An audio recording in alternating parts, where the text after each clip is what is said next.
Hello, Archie Dunlop here with Talking Astrology with Archie on Tuesday, October the 22nd, 2024. Today I want to talk about the Sun square Pluto. Now that is probably the main aspect going on today. So we've got sort of the Sun in late Libra, very late Libra, squaring Pluto in very late Capricorn, and it's an aspect that I've got in my own chart, and I want to consider, what it might mean for people who've got Sun square Pluto in their charts, and also, of course, what does it mean right now? Who's going to be affected by it? I don't really look too hard about who's going to be affected by it, but there's one person, one structure that might be impacted by this aspect between the Sun and Pluto, but I'll be looking at that later in the video. First of all, I want to look at the astrology and the I Ching for today, which is Tuesday, October the 22nd. And, the usual reminder, if you enjoy this video, I'd be very grateful if you were to subscribe. If you're not already subscribed, and if you are already subscribed and you like the video, I'd be really happy if you were to indicate this by pressing the like button. So let's see what's happening today. So, as usual, here is positions of the planets for the 22nd, and the moon is now in Cancer, very much in Cancer. So we've got a change. The moon has moved out of Gemini, and it's in a water sign. And so, with a moon in a water sign, I suppose that means there's sort of more focus on emotions, perhaps, than with the moon in Gemini. The moon in Cancer is about how we feel. We may feel more sensitive, and there might be a little less talking, perhaps, maybe a little less thinking. The emphasis is perhaps more on feeling rather than thinking. So that's one change going on. And another change that we have is the fact that the Sun is moving into Scorpio. Well, the Sun might move into Scorpio today, it might move into Scorpio tomorrow. The Sun moves into Scorpio London time at 11:15 in the evening. So outside of the Americas, it's still a Libra day, and you can enjoy the Sun's sort of last gasp in Libra, moving through the last degree of Libra, and it won't really be until tomorrow that we feel the Sun in Libra. Of course, if you're in the UK, the last quarter of an hour of the day, last 45 minutes of the day, we'll have the Sun in Scorpio. So you might experience something of a change if you're up late. Of course, in the UK, people tend to go to bed later, I think, than they do in the US. At least I think that's the case. So probably 11:15 is not so late London time if you're in the UK. But I think I'll be sort of talking at length about the Sun moving into Scorpio tomorrow. Though, if you are in the Americas, then that does mean sort of late afternoon, early evening. The Sun is moving out of Libra, and at the same time as the Moon is in Cancer. So there is a change, and I think it really does suggest that the emotional side of things is going to be emphasized. Doesn't mean to say it's all going to get out of control. We do have, after all, a trine between Mercury and Saturn today. So there's Mercury in Scorpio, trine Saturn in Pisces. So we have the idea that Mercury is about how we communicate, how we get our words out, and we may sort of be very sort of careful what we say. Maybe we're not going to just say the first thing that comes into our mind. And Mercury is in Scorpio, and Scorpio is a mute sign. Traditionally, the water signs are mute. And so Mercury in a mute sign, maybe that there's a less we want to say than usual, or we feel that some things just don't have to be discussed. Now, this mute sign, I mean, Donald Trump talks a lot, and he's got Mercury in Cancer, which is in a mute sign. But of course, in Donald Trump's case, I would argue that he mainly communicates through his moon in Sagittarius. But still, with this Mercury trine Saturn, I think that things are going to be a bit sort of downplayed, and I think we're going to be careful what we say, and I think that is a good thing. And there is a grand trine forming.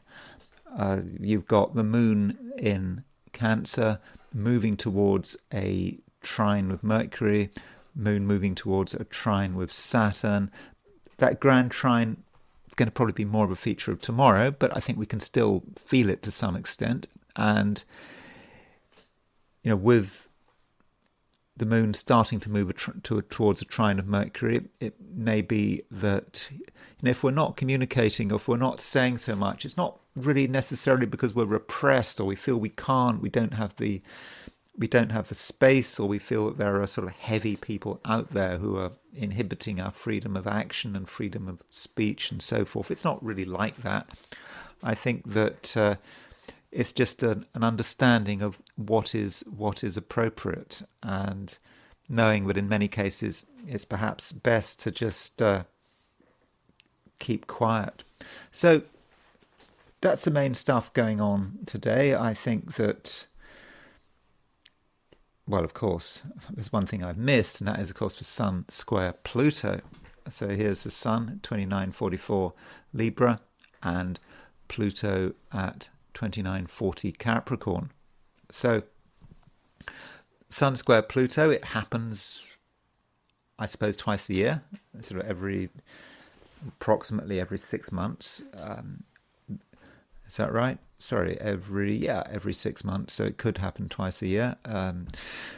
So there will be Sun square Pluto. So it's not a super unusual aspect, but on the day when the Sun Pluto aspect is exact, it may just feel that there is a certain heaviness around, that something needs to be taken seriously, and perhaps we feel we need to take ourselves seriously.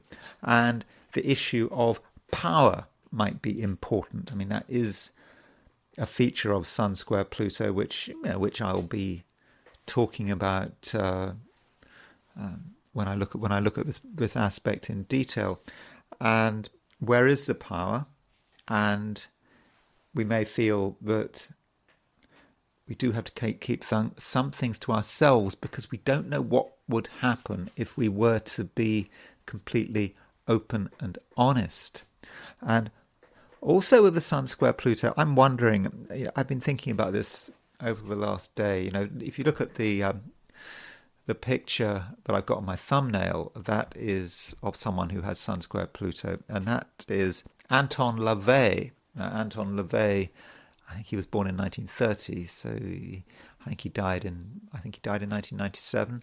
So Anton LaVey was founder of the Church of Satan, and I suppose he very much pushed the idea of Satanism. There is a Church of Satan in the US. Satanism is an established religion in the US, and so what does that mean? And I suppose, when I look at Anton LaVey, I'll be talking about that more. But you could say that one theme of Sun square Pluto is issues regarding the occult, and there are a couple of charts where occult issues sort of come to the fore.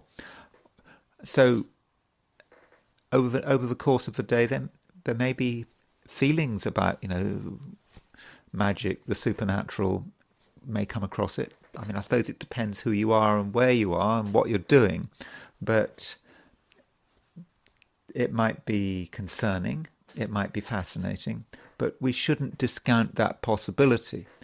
But also with LaVey, it is about the power of man or power of woman, the power of humans, that they can kind of do what they want, and perhaps that's what Satan represents. If you're Anton LaVey, but anyway, I'll be talking about that later in the video. Now, remember, Moon at noon New York is at 9 degrees 41 Cancer, turning to the situation in Sydney, Australia. So if we set that chart for noon in Sydney, Australia, the moon is at 1 degree Cancer. Now, that does mean that if you are in Australia or New Zealand, and certainly particularly in New Zealand, the first part of the day may actually have a moon in Gemini feel to it, because the moon will still be in Gemini. And it won't be until late morning or even early afternoon, I think, if you are in New Zealand, that the moon changes sign. So there may be a somewhat different experience if you are in Australia or New Zealand, and it may be a split day. And aside from that, you're still going to have the Sun square Pluto. You're still going to have Mercury trine Saturn. So it's not going to be a hugely different day, but there will be a slight difference of emphasis. And if we look at the heliocentric picture for everyone, we don't have to worry about the position of a moon when we're doing a heliocentric chart, because the moon is in the same place as the Earth. And here is the heliocentric picture. So heliocentrically, we have Mercury opposition Mars, and we have Mercury moving to a square of Saturn. So geocentrically, I just said that we have Mercury trine Saturn, and heliocentrically we have got Mercury square Saturn. So there's a real Mercury-Saturn feel to the day. And if we look at Mercury in detail, we can see that Mercury is opposition Mars. And it is moving to the square of Saturn. And so that Mercury square Saturn opposition Mars, it could be difficult. So Mercury opposition Mars may be about what we say, and geocentrically, I was suggesting that some of us might feel that we are going to hold back, and I think that's more likely to be the case, because heliocentric charts are more general about the world at large, and with Mercury opposition Mars, there may be a certain temptation to get annoyed, and we might be trying our best to keep quiet, but something might aggravate us and we might feel we just have to say something. And of course, Mercury opposition Mars is people making accusations, shouting, whatever. And of course, we've got 2 weeks left before the election in America. So Mercury opposition Mars, it's going to be as vitriolic as ever. And Mercury is actually starting to make a square to Saturn. And Mercury will be moving effectively to the sesquiquadrate of the Mars-Saturn midpoint. Sorry, the sesquiquadrate to the Mars-Saturn midpoint. And so that's going to, that could create sort of anger and frustration. And also, in terms of this chart, I've said that the Sun is square Pluto. And also we got Earth square Pluto, because the Earth is at 29 Aries. It's always opposition the Sun. So there is Earth at 2944 Aries. So tomorrow we have Earth square Pluto. And that just adds to the feeling of the drama that we're in. And Earth is in fact square Venus as well. So in a sort of from a heliocentric view, we're kind of repeating some of the geocentric action. So I think a lot of us are tense, and I think that the election could be getting on. If you're in America, could be getting on our nerves. But people are being impacted by this election, not just in the US. It's not just an American thing. I mean, sometimes Americans worry about why foreigners are so concerned about their election, but it's really important. Certainly in the UK, people are worrying about the election, and we're seeing, I suppose, concerns all over Europe. So yeah, it's a very big deal, and what happens in America does affect everyone. So yes, so it's all looking a bit tense there, I would have said, from a heliocentric viewpoint. Anyway, so let's now look at the 12 signs. So these are my forecasts for the 12 signs for today, which is Tuesday, October the 22nd, 2024. Aries. Aries, there are things certainly that aggravate you. There's no doubt about that, and that's been the case for some time. And today we've just been looking at a heliocentric chart, and heliocentrically, Mercury is opposition Mars. So Mercury opposition Mars means you really do feel that there is something you would like to say, that as far as you're concerned, things can't go on in the way they have been going on in the past. But is it really the right time for saying what's on your mind? I'm not sure if it is, because we've got the moon moving into Cancer, and the moon is very much in Cancer now, actually. And so with the moon in Cancer, there is a sense in which what's really important to you at the moment, and Mars is in Cancer as well, is giving yourself stability. I mean, Aries can sort of rush around here, there, and everywhere, and be looking for new adventures and new things to stimulate them and new things to do. But there comes a point where you just have to kind of stop what you're doing and just take it all on board, and also recognize that there are people out there who do have a certain amount of control over you. I mean, it just is the way it is. And you may be thinking about, well, what can you do about it? What can you do to sort of make yourself freer and more and you being more in control? And I think the aspect that hints at that would perhaps be the fact that we've got this Sun square Pluto. So the Sun is in Libra, in the last degree of Libra, and the Sun in the last degree of Libra makes a square to Pluto, and that Sun square Pluto is about an issue with power and control and who's got the power, and that may be something that you are really starting to think about. And just a reminder, Mars, which is your ruler, is starting to move to an opposition of Pluto. Now, this opposite Mars moving to an opposition Pluto is going to be very, very slow.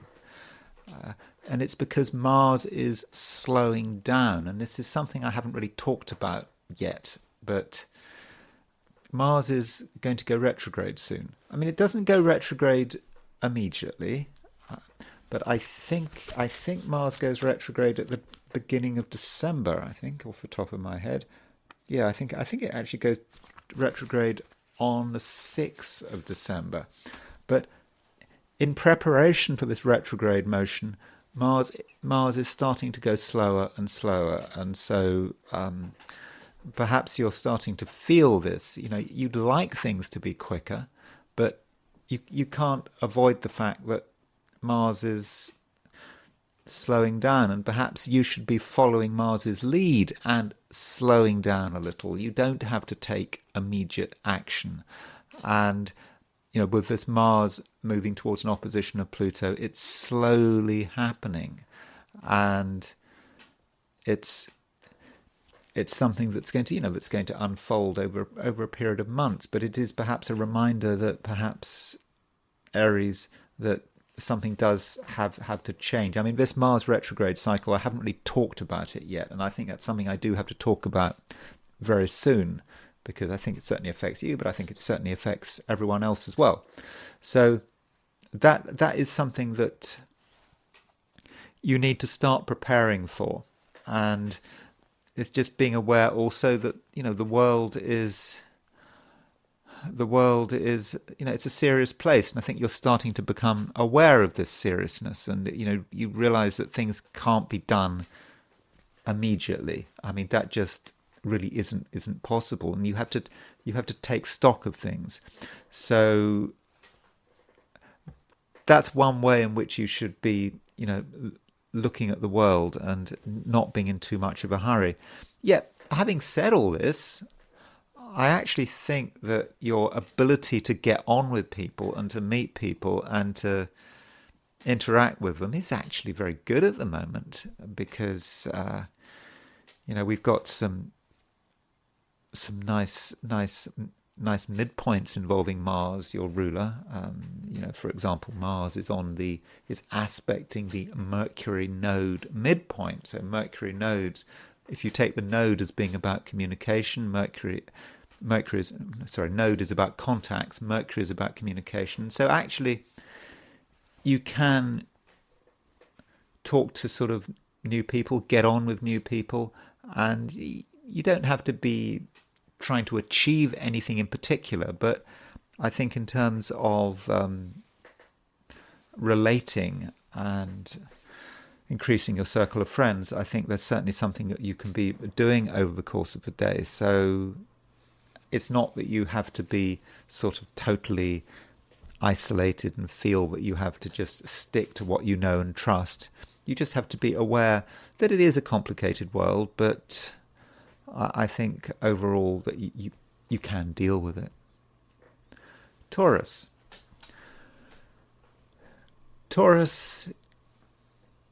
you're feeling okay, I think. I think that you're able to relate to things pretty well. I think that you're feeling relatively comfortable, and I think that in general you're going to be taken seriously, and you have a reasonably good understanding of what is happening out there and how you can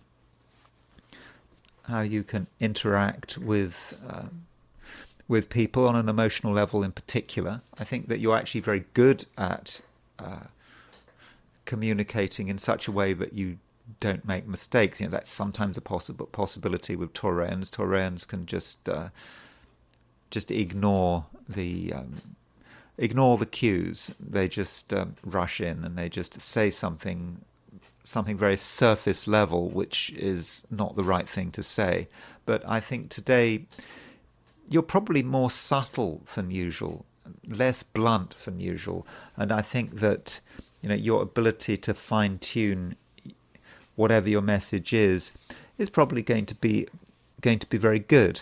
And so I think that you can be yourself, and I don't think you need to sort of worry too much about other people's reaction. And in terms of what you say, you can actually be pretty assertive. You can be pretty direct. You can be direct without being blunt. So if there's something that's bothering you, something on your mind, something you feel that needs to be communicated, then now might be the chance to really say it, because I think you will be listened to, and you will have an underlying seriousness to you, and that seriousness was indicated by the fact that Venus is square Pluto from a heliocentric perspective. Remember that geocentrically there is not a Venus square Pluto, but geocentrically, sorry, not square Pluto, Venus conjunct Pluto. So Venus is moving towards a conjunction of Pluto, and over the next day or two, I think you're going to feel it, and I think you're going to feel the Venus-Pluto conjunction today, and that means that you are going to be taking people seriously enough, and I think that you'll be fairly aware of the emotional dimension. So that Venus conjunct Pluto, yeah, it does give you a certain amount of subtlety, but Venus is also squaring the Earth, and so with Venus square Earth heliocentrically, this is an important aspect for you, because it is a time when we've only got, from a geocentric perspective, we've only got Uranus and Pluto in Earth signs. So in terms of a material world, you may feel ever so slightly disconnected. And things like money and making sure that the material details are all in order, and you may be thinking, what is the point? There are more important things going on. And so I think Taurus, you possibly shouldn't feel that you have to get involved with money. It's not something that you're going to feel particularly interested in, which may sound surprising because Taurus can be a very money orientated sign, but maybe not today. And perhaps this is because you're looking at things from a different perspective, and you're perhaps because you are a little more serious than usual. Gemini, Mercury is in Scorpio, and Mercury is making a trine to Saturn. And so that trine to Saturn, it's not a typically Gemini aspect. It's an aspect that is serious, and you are having deep thoughts, serious thoughts, and you're thinking about the way things are. And I think the way things are on perhaps an emotional level. I think you're, as a Gemini, your feelings are stronger than usual. And tomorrow we have a grand trine between Moon. The Moon is trine Mercury, Moon is trine Saturn, Mercury is trine Saturn. And so, yeah, the emotional side of things for a Gemini may at first be a little bit overwhelming, but I do think that you can handle it because of that Mercury trine Saturn. That does give you, as I said, a certain amount of discipline. Now, if you're doing anything important or serious, perhaps relating to work or money or something like that, I think you'll be quite competent about it, and you will know what you have to do, and you will know what has to be said. Geminis do sometimes talk too much, but I think not today. I think that Geminis will be able to control their verbal output and just be able to concentrate on the things that really matter. And so that focus, I think, can really do you a lot of good. And also I think it's going to be quite appealing to other people. People will look at you and they will kind of regard you as being a serious person. You might not feel yourself to be a serious person. You might even feel a bit of imposter syndrome, maybe just feeling, do you really know what you're doing? There may be a sense of that, but it's okay. You do know what you're doing. We know what we're doing, because I've got my sun in Gemini, and so that seriousness is there, and people are prepared to take you seriously, and people are prepared to take you at face value and give you a chance. They're prepared to give you a chance to be yourself, and I think they're also prepared to listen to you. And so if you have any thoughts about what should be done and how people should arrange their lives, yeah, feel free. Tell people what you think. Give them advice. You know, you might think that you're not in a position to give advice, but you are actually. And you know, one reason that you're able to give good advice is actually because you are a lot more sensitive than usual. And you know, this sensitivity is probably going to increase now because, you know, today, well, if you're in the Americas and very late in the evening in the UK, the sun moves out of Libra and it moves into Scorpio. Now, you know, that is a big change. You know, the sun has been in Libra, it's been an air sign, suddenly it's in Scorpio. And this Scorpio and Gemini are two signs that really don't have a lot of things in common. But the sun moving into Scorpio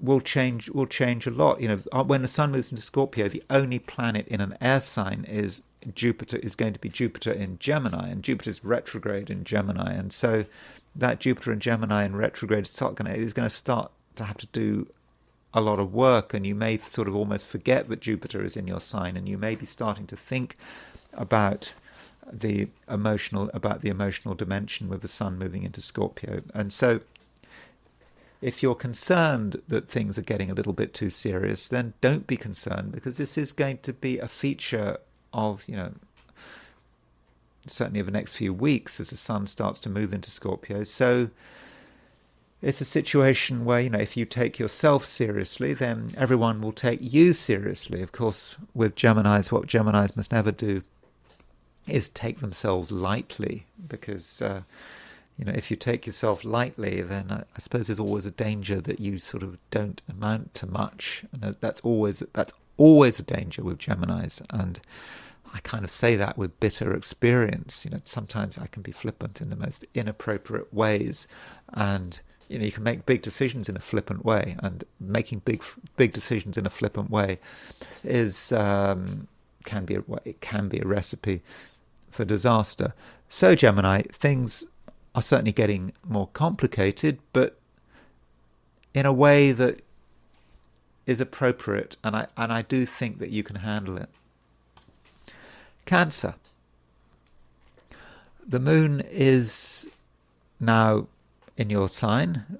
It doesn't really matter what your time zone is. Okay, Australia, New Zealand this morning, the moon is moving through Gemini, but it gets to Cancer, you know, certainly by lunchtime, by the early afternoon. So I think we can say that for everyone, the moon is in Cancer, though that might be technically be a bit of a generalization, but still, that's how Cancerians are feeling as the day progresses, as the moon gathers strength in Cancer. And the moon does work very well in this sign.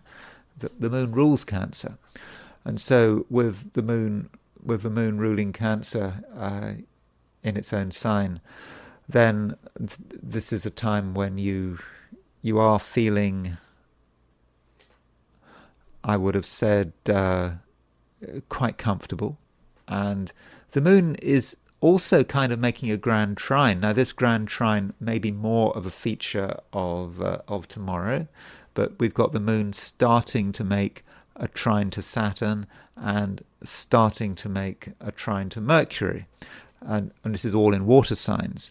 So, you know, with the moon starting to make a trine to, you know, the Mercury and Saturn, it means that you're able to structure yourself, you're able to structure your message with the moon starting to aspect Mercury. So you will know what to say, and you'll be able to speak with, I think, a certain amount of knowledge and authority. And it's a kind of knowledge that doesn't just come from reading a book, it just comes from what you know. You know, your rational analysis of a situation tells you what is right and what is wrong, and you're able to communicate this and, tell people tell people what the situation really is like. And so you don't have to be too self-conscious today, or you don't have to worry about whether you've got it right or wrong, because essentially, Cancer, you have got it right. And I don't think that you're going to be making mistakes. You're certainly not going to be making social mistakes. I'm pretty sure you won't, because right now you are very sensitive. That's certainly true. Now, one thing that perhaps I should point out is the fact that the Sun is making a square to Pluto. Now, Pluto is in Capricorn. It will soon be out of Capricorn into Aquarius, but the Sun is making a square to Capricorn, and with that Sun square Pluto, with the Sun in Libra square Pluto in Capricorn, there is a feeling that there's something you really are holding on to and you do not want to release. And while it's true that from a social perspective things really are quite smooth today, relatively smooth, there may be one thing holding things back, and it may just be that there's an area where secrecy is important to you, where you feel you just cannot communicate it because perhaps it's just too serious. I don't know what it is. It may be that you're dealing with, one particular person. That person could be represented by Pluto in Capricorn. Someone who is just weighing on your mind and perhaps is just preventing you from fully expressing yourself in the way you'd like. So that's something you might be a little bit concerned about, but you should remember that this Sun square Pluto, while I think it is an important aspect, it doesn't last forever. And the Sun, having made that square to Pluto, does move into Scorpio. And so if you're in the Americas, you will feel late afternoon, early evening, the Sun moving into Scorpio. And I think the Sun moving into Scorpio for you is certainly a good thing. And I will be talking at length about Sun moving into Scorpio tomorrow, because I think for most of the world it's tomorrow that the Sun moves into Scorpio rather than today. But still, with the Sun moving into Scorpio, for you, Cancer, it just feels that I think things are easier. And things aren't particularly difficult, I don't think, right now, but things will be even easier, and you're going to just be, even more in your element with the Sun moving into Scorpio.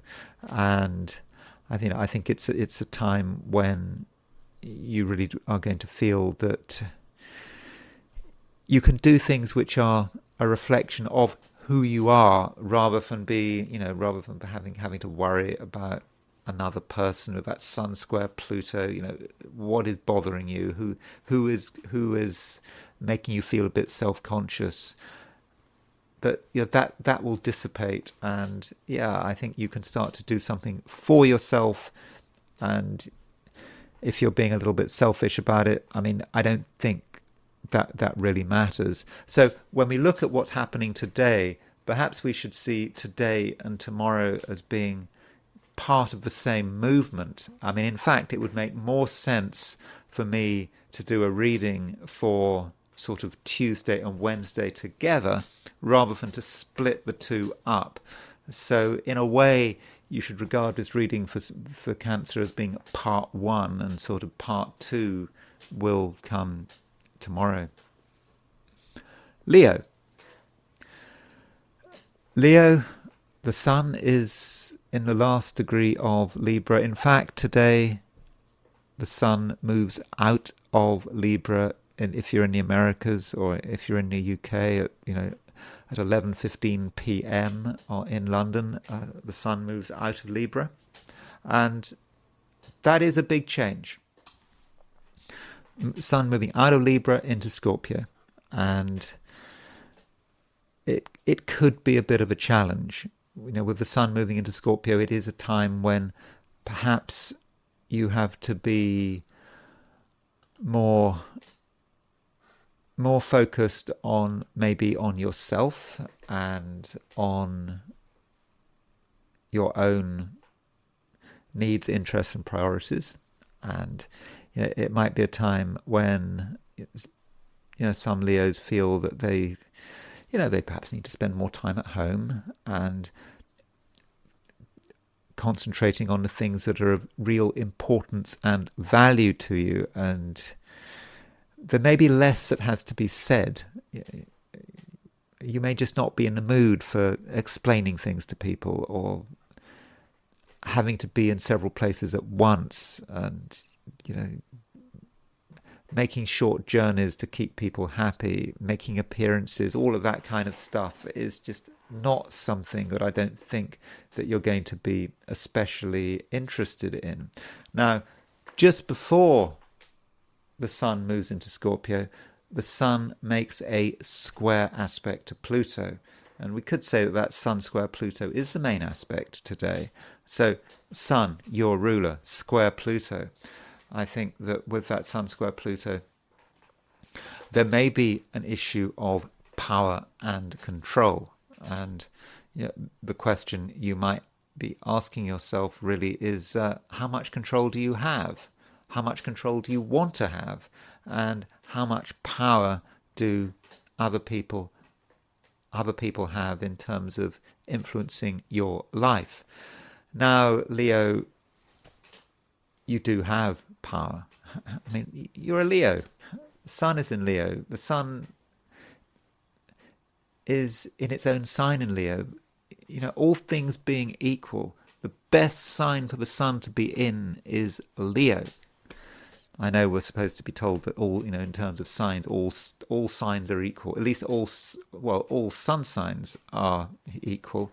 If you're coming from a perspective of if having your Sun in Leo, then you've got the Sun Leo is the best place for the Sun to be in. Okay, if you're coming from a perspective of your ascendant in Leo or your moon in Leo, it's a bit different, but still.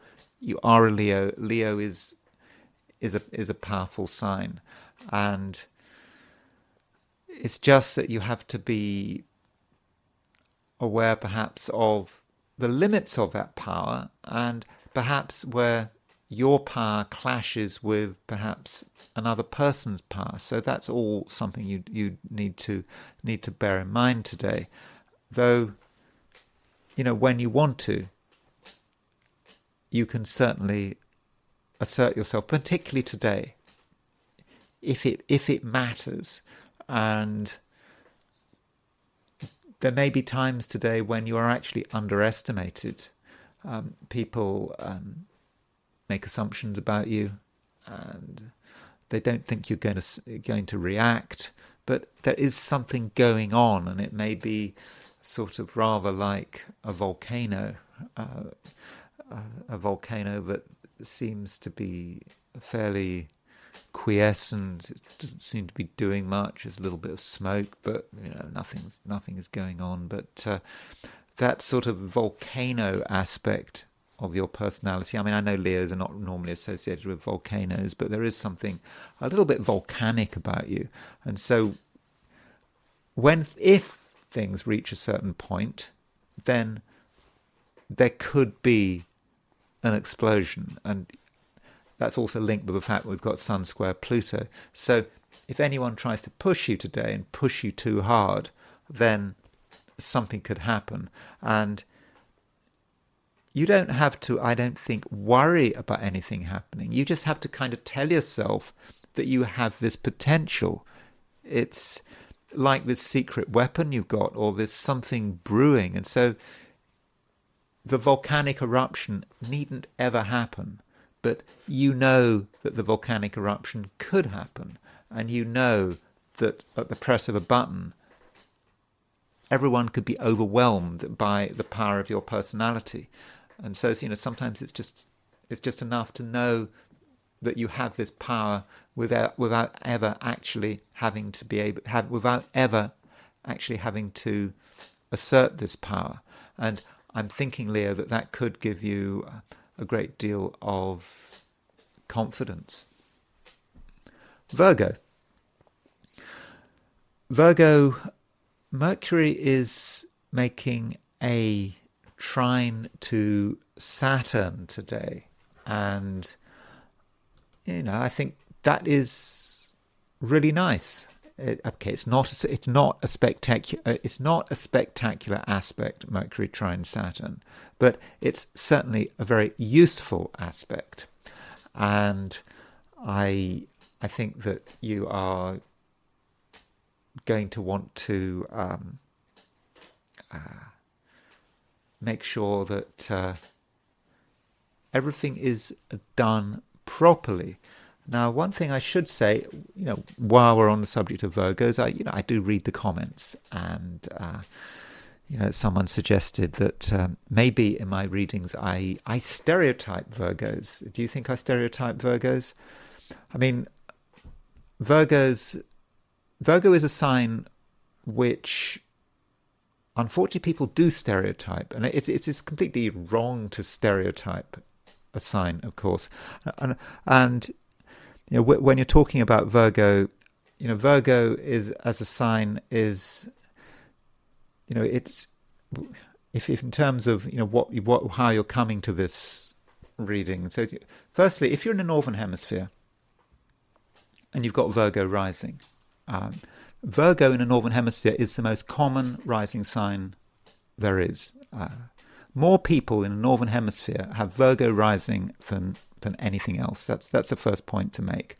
And of course, Virgo rising isn't everything. Of course, in a female horoscope, and you're looking at this from a perspective of the sun, then, well, you could say you should be looking at things from a perspective of the moon. So sun in Virgo, in a female chart, sun in Virgo is not necessarily always going to be descriptive. But as far as why Virgo might be stereotyped more than other signs, and I don't think that I'm the only person that falls into the trap of doing this. Maybe it's because it's easy, because there are these words about Virgo. And I've talked to people, when you talk about to Virgo, sorry, I hope I'm not offending you here, but I thought I just should start to talk about this. When you talk about Virgo, and you talk to people who are just not into astrology at all, I've noticed that people have views about Virgo, and it just may be that some of the words about Virgo are really quite easy to integrate.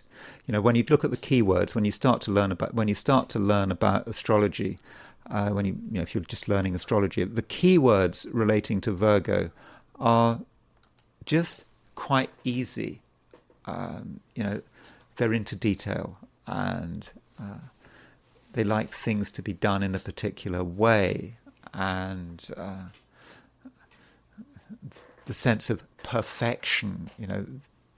It's easy to remember this. And so it does all kind of stick. Now, another aspect of Virgo is that sometimes Virgos get a bad press, and I've noticed in terms of my time as an astrologer that different signs are unpopular in different years. So when I first started learning astrology in the 80s. I got the impression that one of the people's least favourite signs was Gemini. I remember I was doing an astrology course. My first astrology course I did. Then there was this woman in the course, so I didn't talk to her at all. I don't think, hardly at all. I didn't talk to her. And right at the end of the course, she turned to me and she said, "I hate Geminis," and then she just walked off. And so, other signs have got bad. Other signs have got bad press. There was a time when everyone hated Scorpios. Scorpios were the problem, and sometimes it's Virgos. So, Virgos is one of the signs that sometimes gets a bad press. So that can be an issue. So, as far as stereotyping Virgos, I think that it's unnecessary to stereotype Virgos. What we need to remember with Virgo is that Virgos, it's ruled by Mercury. By the way, I should say that Virgo is the most common rising sign for those born in the northern hemisphere. It's the least common rising sign for those born in the southern hemisphere.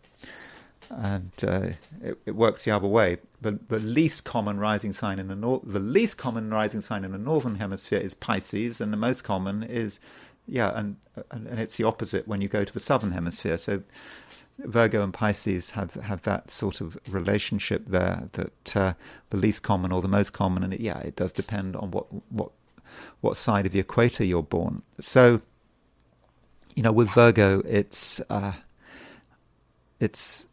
ruler is Mercury. It's a Mercury-ruled sign, and perhaps we shouldn't think too much about all those ideas about what it means to be a Virgo, and this concept of details and overly focused on details and so on. Maybe we shouldn't be too concerned about it. But so I'm sort of rambling on. But what I'm really trying to say is that I perhaps have in the past stereotyped Virgos a bit, and if you feel I have been stereotyping Virgos, I do apologise. Now, as far as what's happening to Virgo, let's just continue with what I was saying. With Virgo, Mercury is trine Saturn, and I do think that is a very nice aspect to have today. And Mercury trine Saturn is about being able to control things, to making sure that things just don't get out of hand, and you don't have to say too much. I mean, I think you can say something. I think you're going to be very good with words with Mercury trine Saturn, and you're going to be very good with a few words. In other words, you don't have to say very much to get your message across. So I do think that is going to be pretty useful, that Mercury trine Saturn. And also, I think that people are going to like you today.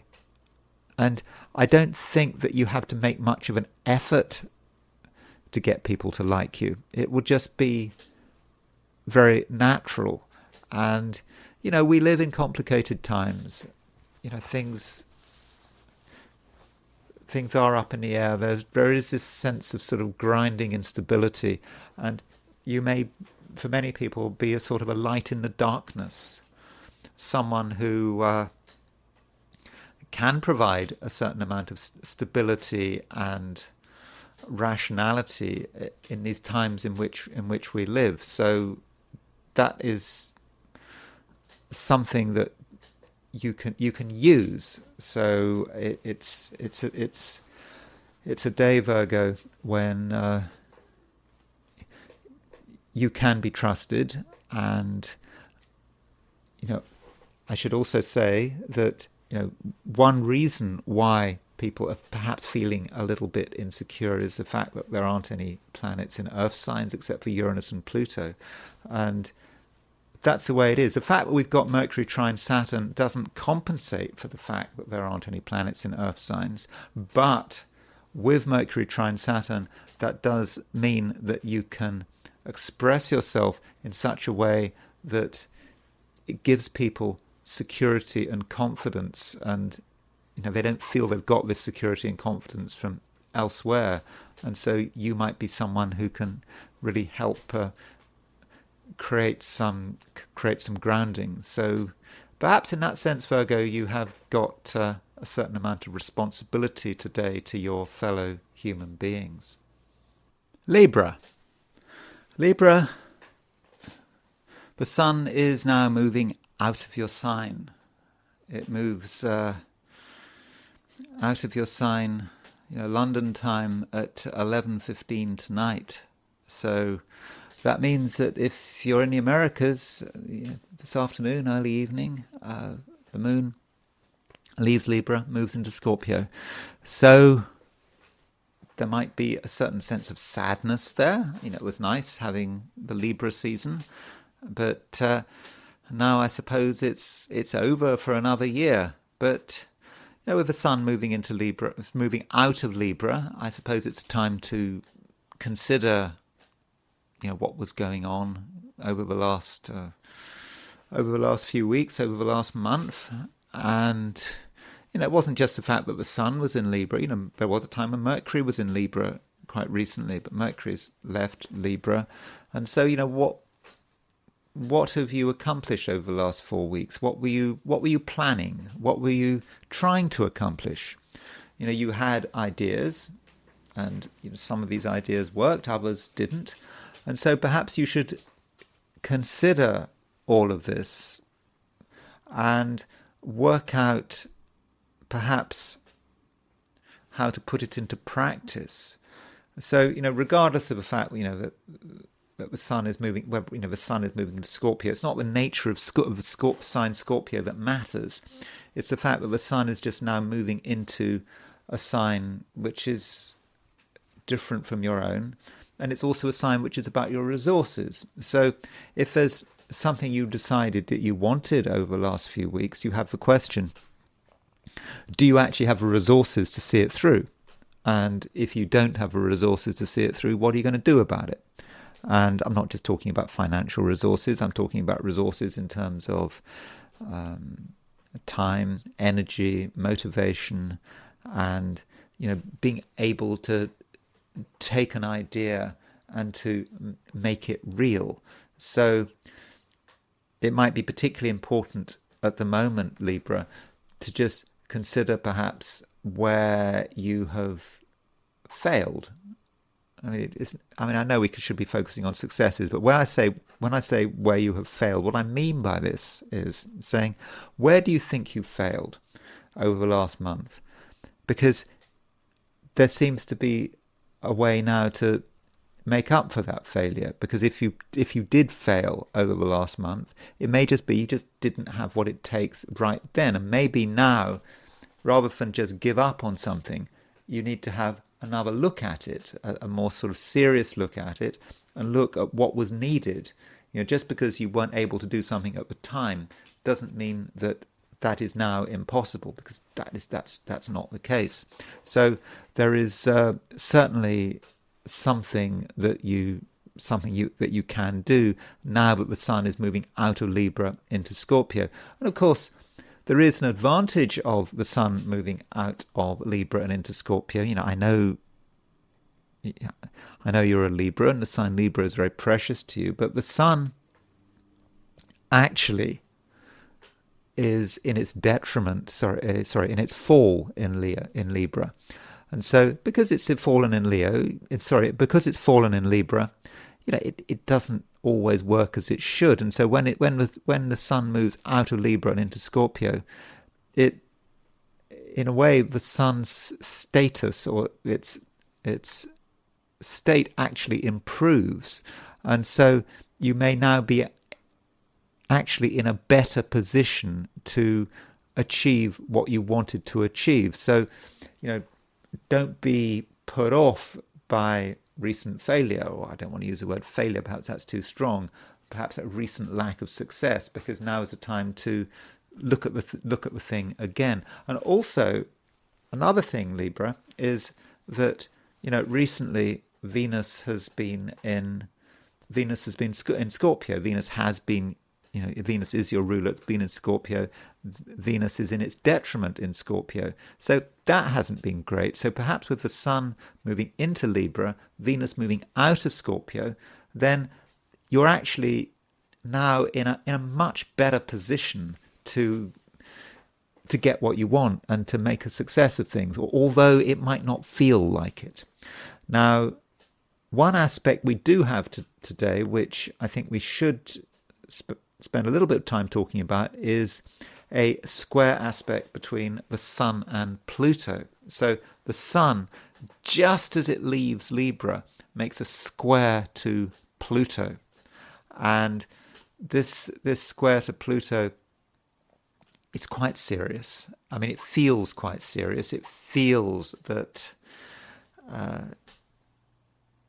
something is strong and something is important, and it's something that is at the kind of foundations of your being almost, Sun square Pluto, and you may feel that it's somehow holding you back. You don't feel yourself perhaps to be a completely free spirit because there's something so important that you can't move on. So what is this important thing? And are you perhaps interpreting it in the wrong way? And maybe it's something that you know it's important, you know it's absolutely foundational, but you're not actually prepared to look at it. You don't want to look at it and see what it's really about. And so you might sort of create this inner mythology about it, which makes something stronger than it actually is. And if you actually take the time to sort of look at this thing that might be holding you back, you'll realize that perhaps that it's not a problem, that it's actually something that is anchoring you and is providing a sense of essential limitation, but not a total limitation. We're not talking a straitjacket limitation, and it's sort of giving you a sense of where you can be comfortable and where your comfort zone is. So I don't think that the Sun square Pluto need be too much of an issue. And while this is happening, we've got Moon moving through Cancer, and the Moon in Cancer it's nicely placed. Moon is in its own sign in Cancer. It's starting to make a trine to Mercury and a trine to Saturn. Okay, that trine to Mercury and Saturn is more about tomorrow, but still, with that Moon trine Mercury, Moon trine Saturn, I get the feeling that you are able to have actually quite a productive day. Just don't take anything too seriously. Just do what you feel you want to do, but if you're doing anything relating to ambition, whatever your ambitions might be, or if you're working or you're trying to do something constructive, I do think you'll be able to do a really good job, and also you will be, I think, respected, and you will also be aware. So you're going to be aware of other people, you're going to be aware of what other people want, what other people are expecting. And so, from a reputational perspective, I think that Moon moving through Cancer should serve you very well. Scorpio,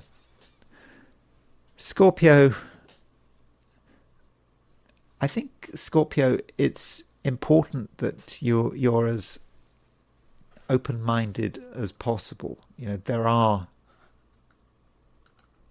many things going on, many things to be aware of, and it really does matter that you don't restrict yourself. It's sometimes easy to restrict yourself because it makes things easier, but a bit of exploration could be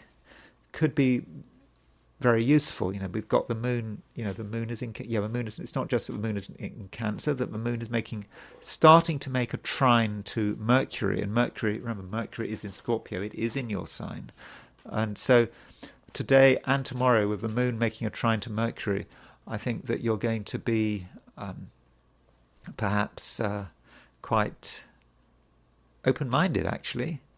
And you're going to be open to new possibilities, and it does pay to be a little bit curious.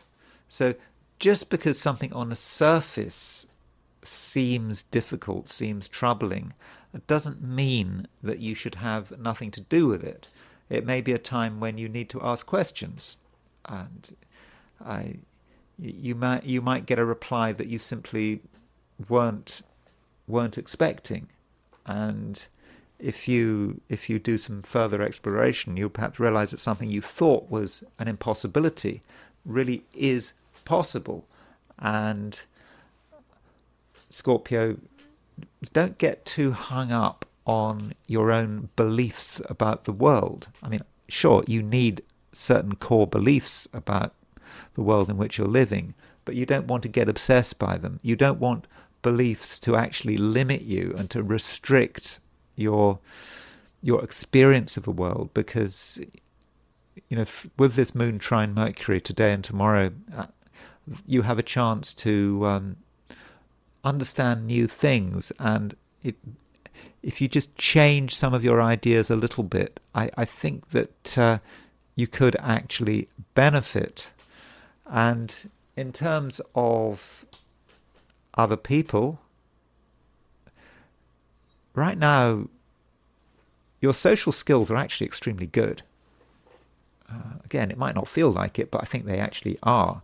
And if you meet people, if you reach out to people, I know I hate that term, reach out. Yeah, but if you reach out to people, apologies for using that term, but if you reach out to people, then I think that they're going to appreciate it. Even if you don't know these people,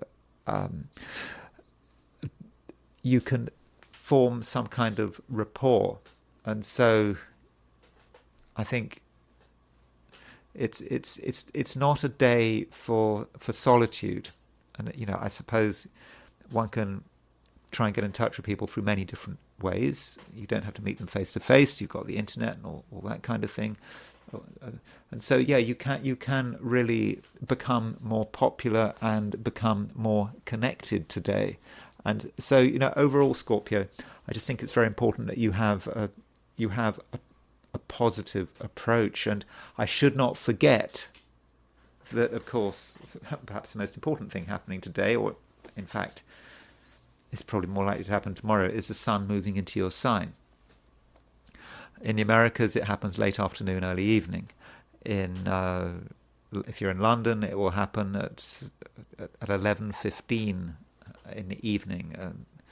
Other parts of the world, it'll be tomorrow. But whether it's today or tomorrow, the sun is moving into Scorpio. The Scorpio season is starting, and I think that it's a time when you can really be yourself, and you don't have to hold anything back. So happy Scorpio season, and do make the most of it. Sagittarius,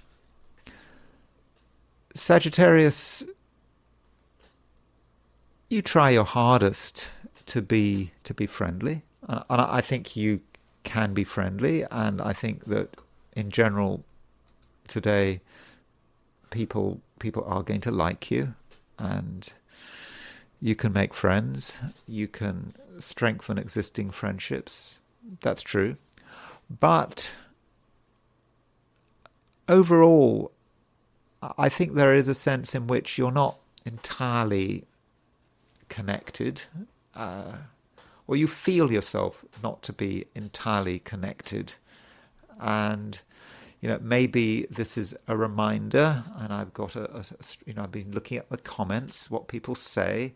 I think this comment might have been in reference to Sagittarius, but I'm not sure. But it was just a reminder that Jupiter is retrograde. Jupiter has been retrograde for a bit of time. It does stay retrograde until February the 4th. I think it's February the 4th of next year. And so Jupiter retrograde, is a time when people tend to if your ruling planet is retrograde, when you might just have to go back over old things, things that you thought you'd dealt with, but actually you haven't dealt with them at all, or you'd only half dealt with them. And Sagittarius as a sign can move over things very quickly, perhaps sometimes move over things too quickly. And so you move over things too quickly and you don't deal with them properly. And so between now and February the 4th, with Mercury, when Mercury goes stationary direct, February the 4th of next year, it is a time to look at things just again, and to reconsider them. And at the moment, today, with the moon in Cancer, Cancer is a sign that doesn't seem to have much of a connection with your sign. Not really. What is the connection between Cancer and Sagittarius? Well, there isn't much connection, except for the fact Jupiter rules Sagittarius, and it is exalted in Cancer. So I suppose there's some sort of connection there, but still, with the Moon moving through Cancer, I think you may feel disconnected, but actually, I think Moon moving through Cancer can serve you very well. And the reason it can serve you well is because it actually starts to encourage you to look at things again and to look at things more deeply. And it just may be that over the last couple of months, you've gone over a lot of material, you haven't given it a lot of thought, and now it's a time of reconsideration.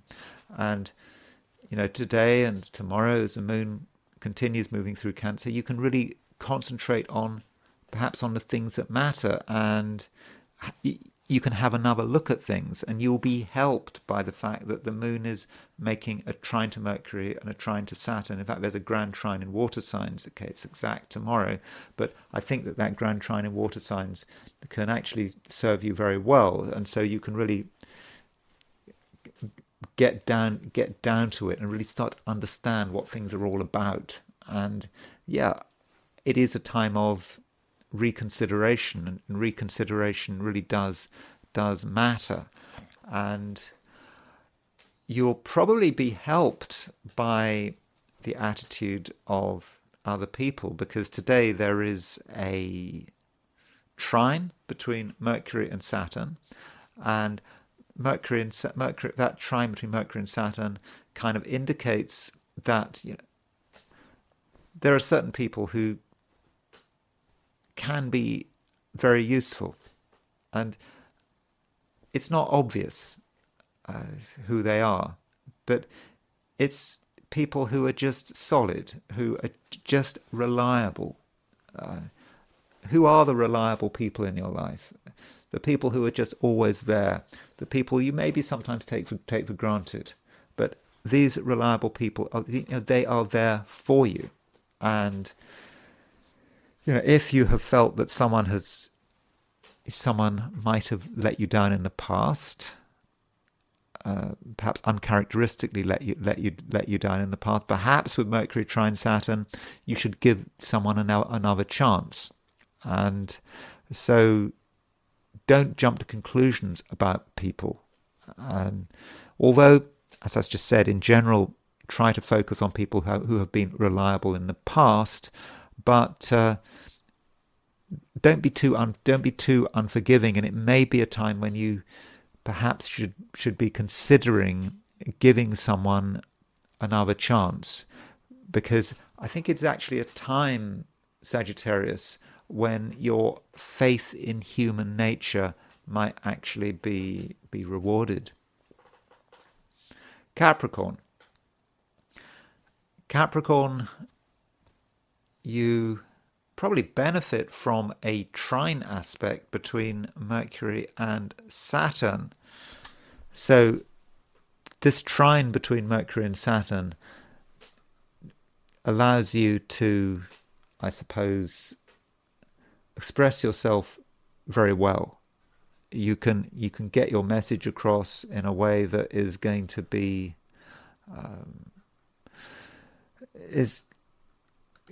very clear. People will definitely understand what you're talking about, and it won't be too much of an effort.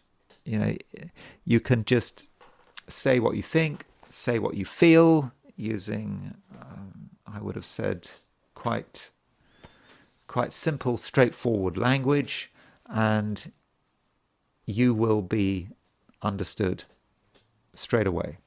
And so don't hold back. You're not going to make a fool of yourself. I mean, I know that many Capricorns are terrified of making a fool of themselves. That is possible. You say the wrong thing, you talk too much, but no, you're not going to make a fool of yourself today. You can really be yourself. you can act appropriately. You're going to get support, and I think you may even get admiration. You may be able to actually say something that other people can't say, don't want to say, and you can say it in a very down-to-earth, matter-of-fact kind of way. And in that sense, maybe you can sort of demonstrate a certain amount of leadership. And I think your ability to demonstrate leadership is helped by the fact that we have a square aspect between the Sun and Pluto. So, as you know, the Pluto is moving through the last degree of Capricorn. I think it's at 29 degrees, 40 minutes Capricorn. Soon enough, Pluto will be in Aquarius. But the Sun makes, did I say a trine to Pluto? A square to Pluto. Sun makes a square to Pluto. And Sun square Pluto is it's the aspect I'm talking about today. It's the headline aspect. And so Sun square Pluto is about power, and I think that you're going to be able to use the Sun-Pluto square very effectively. I think that you're going to be able to assert your power and control, but not in a very dramatic way, just in a way that is calm and confident, and nothing you have to shout about. But I just think that people are just going to listen to you, and they're just going to be prepared to just follow your lead, and it will just feel that you actually have, you're the one who has you have your finger on the pulse. So you are in, I think, a strong position, and I think that your position is made even stronger by the fact that the moon is in Cancer. And so the moon is in Cancer it is in your opposite sign. But with that moon in Cancer, I think it just gives you an ability to understand people. And that moon in Cancer is starting to make a trine to Saturn in Pisces. And so that trine between moon and Saturn, it's not exact, I don't think, until tomorrow. It's exact very late. It's exact, moon trine Saturn is exact late today if you're in in Europe, certainly in the UK, very late today. Yeah, if you're in the Americas, I think you do feel that moon trine Saturn. It's very much there towards the end of the day, but during the last part of the day in the Americas, you can feel that moon trine Saturn is still very much going to be with you, certainly from lunchtime onwards. But so there may be a certain time zone impact on that moon trine Saturn, but at some level, I think every Capricorn is going to feel that moon trine Saturn, and that moon trine Saturn is just going to help you relate to people and bring everyone down to earth, perhaps, because a lot of people are feeling very ungrounded. And part of it is because we don't have any planets in earth signs, no personal planets, no social planets in earth signs. We just have to rely on Uranus and Pluto being in earth signs. So people are looking for some sense of security. And I do think with that moon trine Saturn, it's security that you will be able to provide.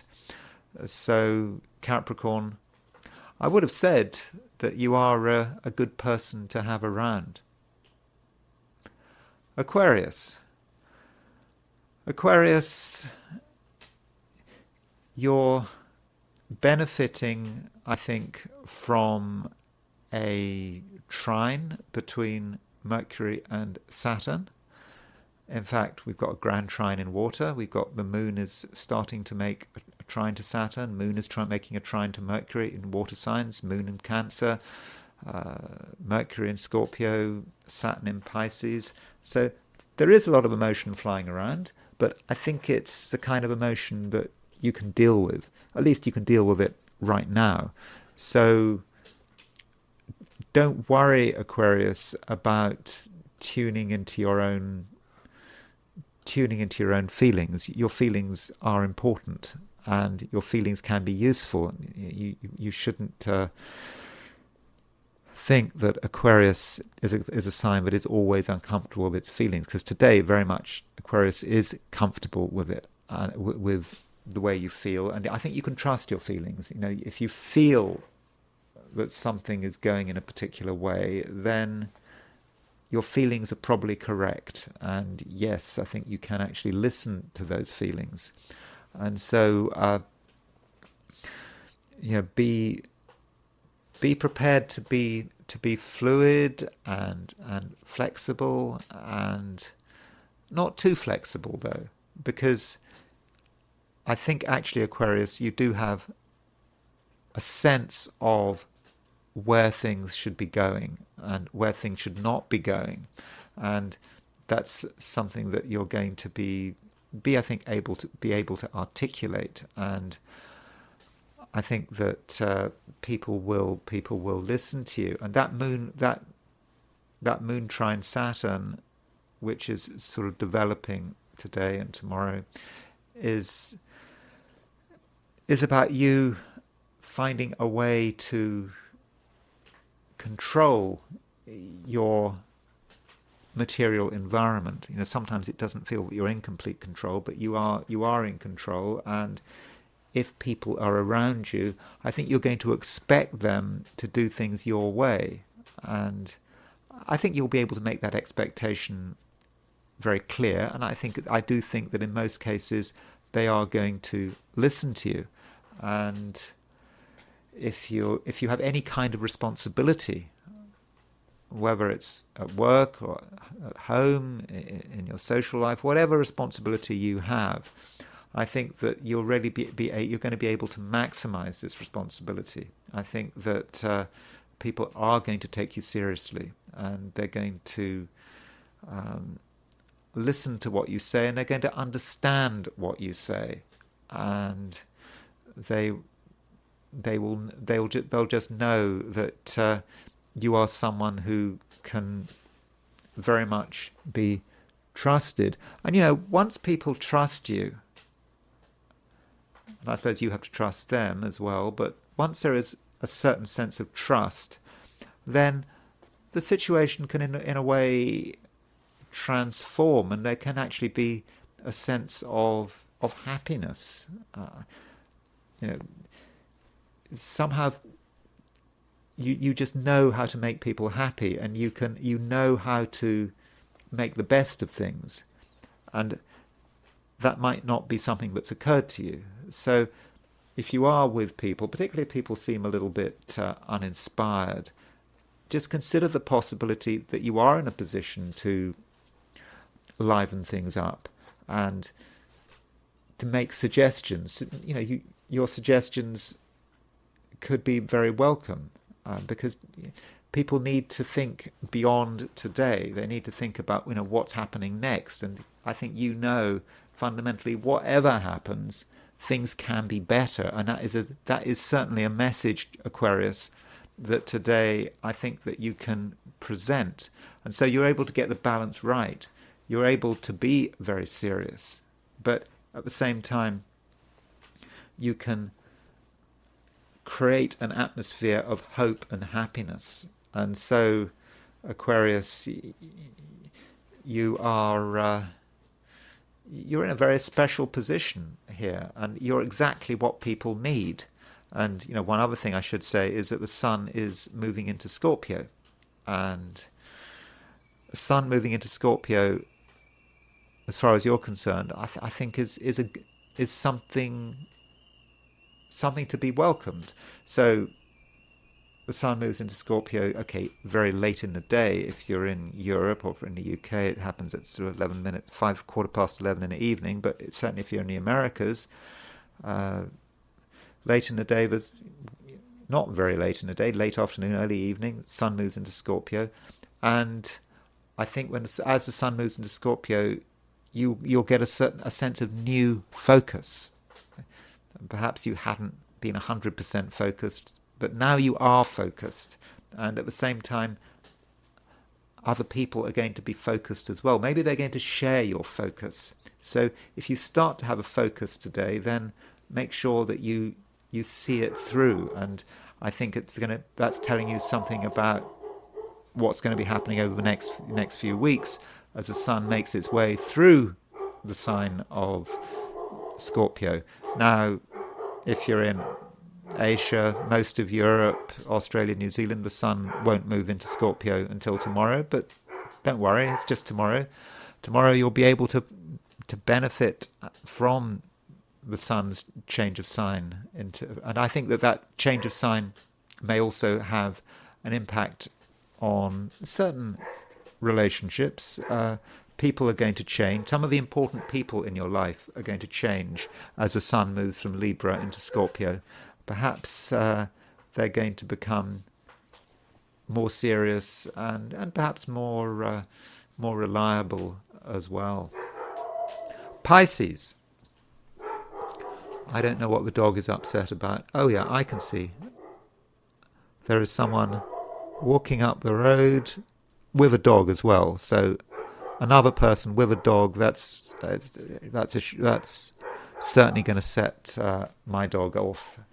Our dog, by the way, is called Chari. Just a reminder, Chari is Slovak for a charm, which is a magical charm, and that's who she is. And is she calming down? She's calming down now. Anyway, Pisces. Sorry about the distraction. So Pisces, we've got the moon in Cancer, moon moving into Cancer, and we've kind of got a grand trine in water signs. And so with this grand trine in water signs, we've got moon in Cancer, we've got Saturn in Pisces, we've got Mercury in Scorpio, and so this grand trine in water signs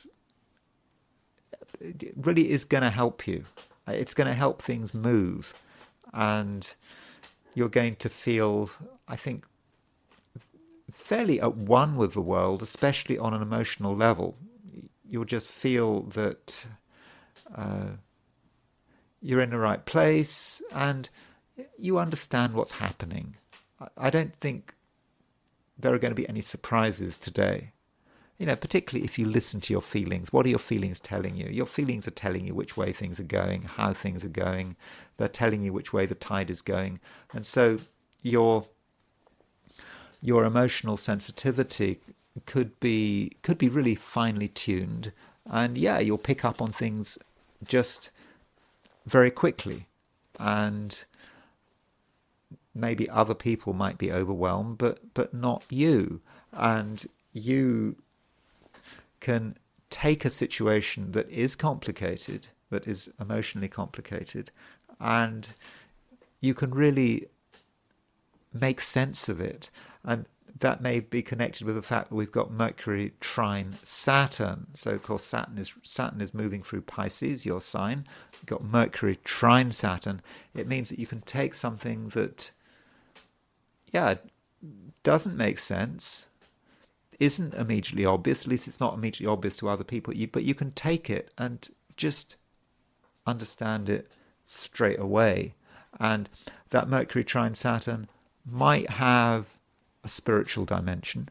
So you're going to be very focused, perhaps, not just on your feelings, but perhaps your contacts with, higher beings, perhaps, or perhaps some higher part of yourself, the higher self, if you're into that sort of construction of the soul, that, we have a higher self, that part of ourselves which is in some respects immortal, undying, and it's kind of has some kind of executive function on us, and you're able to tune into it, and that gives you a sense of direction and a feeling that you are moving in the right direction, and you've got it right. And so your emotions can actually make you more comfortable, and probably make other people more comfortable as well, because a lot of people are feeling uncertain. They don't know what's going to happen next. They are worried. And Pisces, you have a perspective that other people don't have, and I think that you're going to be able to use this perspective, and this perspective is it's going to I think be really helpful. And I know that sounds all sounds a little bit serious, and it needn't be an entirely serious day, because the moon is in Cancer. It's in a very creative part of your chart, and so you can take something perhaps vague. You might have some vague idea about what you'd like to do, some vague idea about your creativity and what you'd like to make, and you can then turn it into something that is absolutely real, and no one else can do it, because everyone else is thinking that everything is too up in the air. You can't make commitments.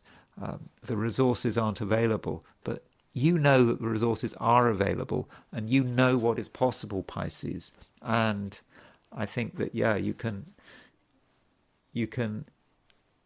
make things you can make things real and almost tangible, and perhaps only you can do it. And it may be tangible just for a moment. I mean, it feels like, I don't know, like like with fusion, isn't it? You've got this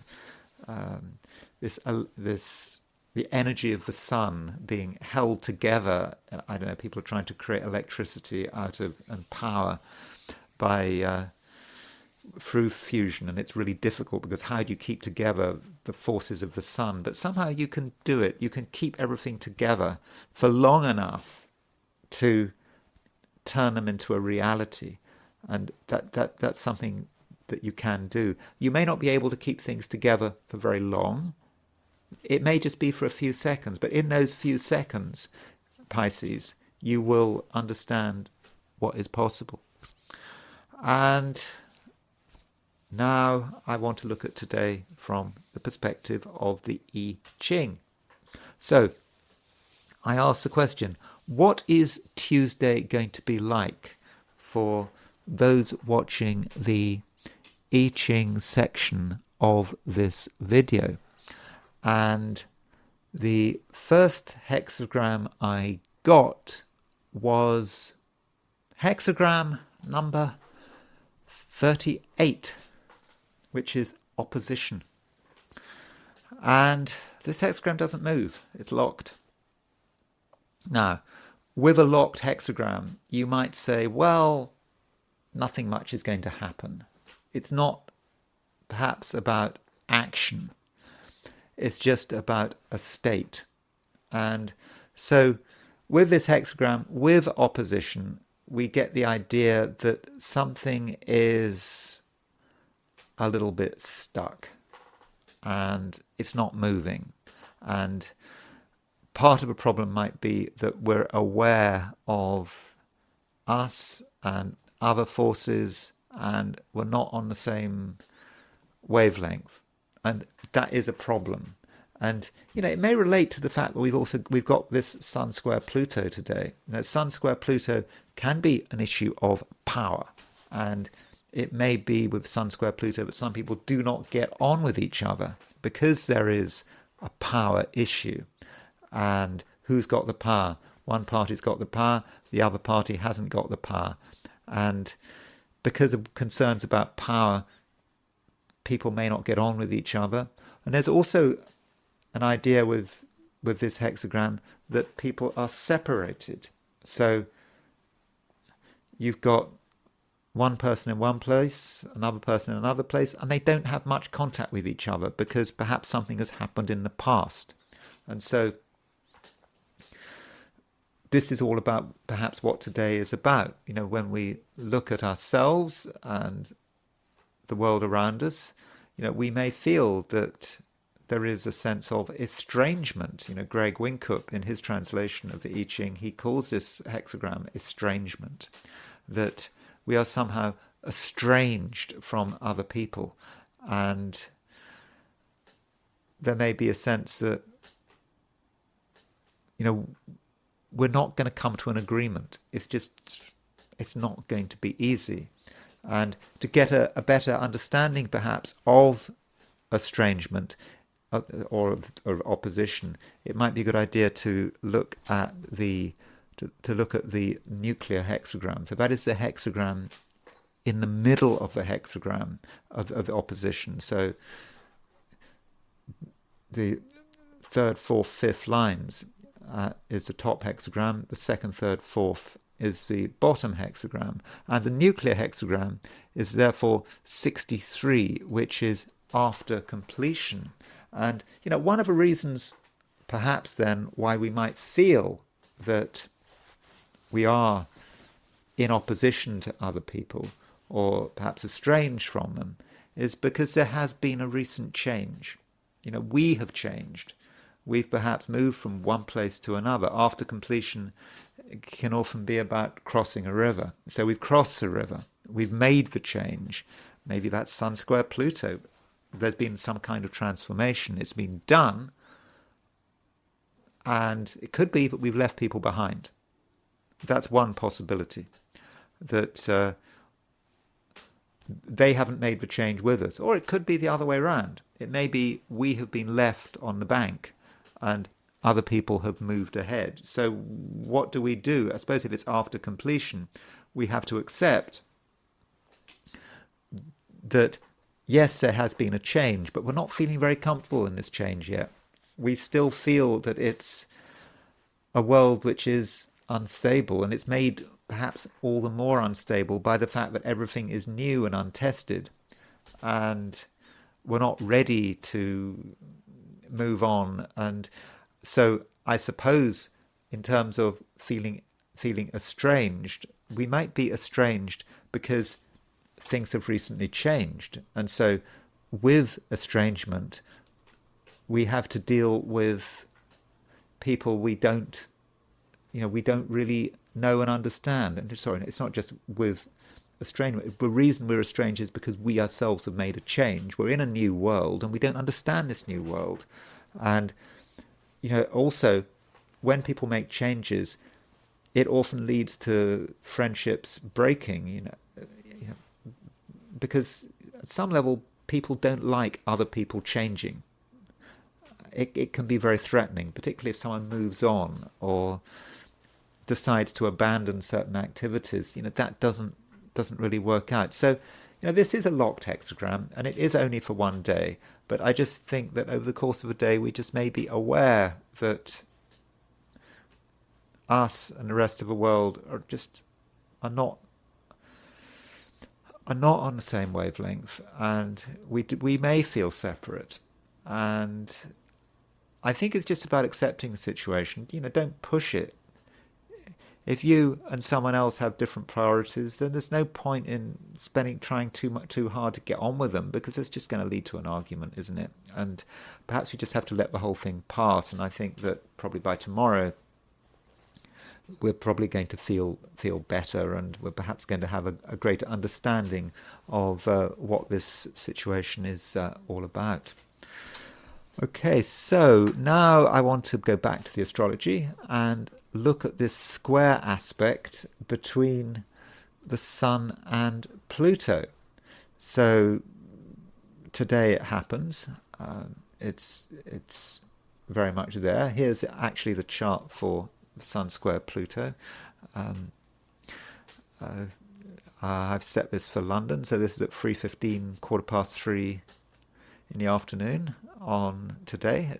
So it will, in other words, it will happen earlier in the day if you're in the Americas, later in the day if you're in Asia or Australia or New Zealand. But you can see there's a Sun 2940 Libra, and there is Pluto at 2940 Capricorn. And looking at the overall chart, you can also see that Mars is sort of lined up with this Sun square Pluto. So Mars is going quite slowly at the moment because it's getting ready to go retrograde. It goes retrograde on December the 6th. So Mars is slowly ambling towards that Mars opposition Pluto. It will reach that Mars that Mars opposition Pluto, I think, happens just before the election. I think it's November. Let's see, when does it happen? So Mars opposition Pluto is, yeah, it happens on the 3rd. So that happens on the 3rd of November. So there's a couple of weeks before the Mars hits Pluto. Normally Mars would cover 4.5 degrees much more quickly than 2 weeks, but this is because Mars is slowing down. So that Mars hitting the Sun square Pluto is just a reminder that it is quite a tense aspect, and the Sun square Pluto is not really an aspect about making compromises. Something has to give. Who has the power? Who doesn't have the power? And some of us are going to want power, and some of us may feel that we're overwhelmed. I mean, that is an issue with Pluto, or very often can be.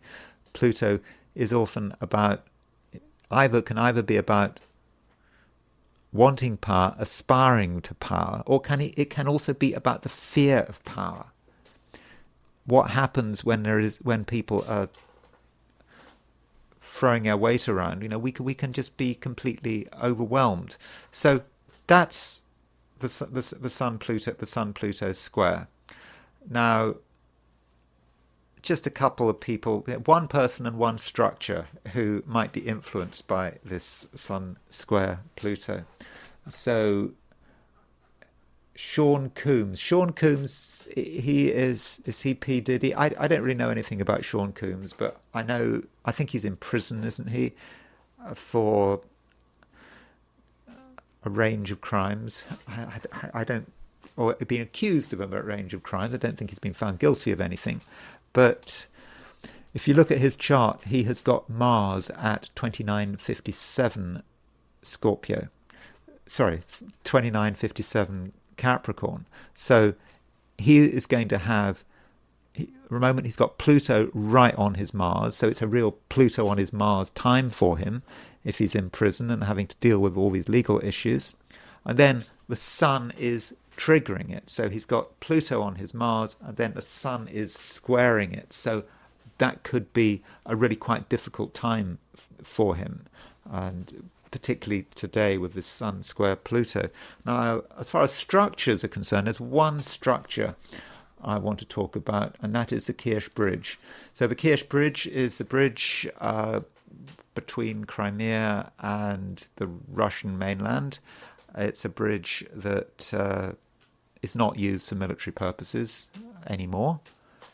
There are all sorts of ways in which the Russians can supply Crimea. They can do it by ferry. They can do it through, I think it might even have a train link. They've got road links. So it's not essential from a military point of view. It's just a piece of military. It's just a piece of civilian infrastructure.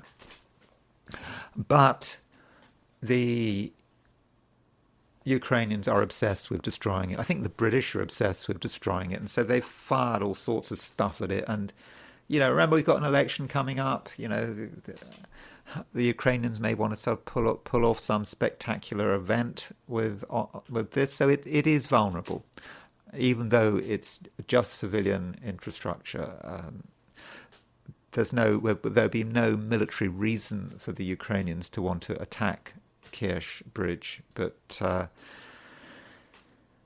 they might want to do it anyway, just for show, just to show that they're still able to do stuff. I mean, I know that they're being defeated all over the place, but they might just want to use this as a demonstration that there's still life in them anyway.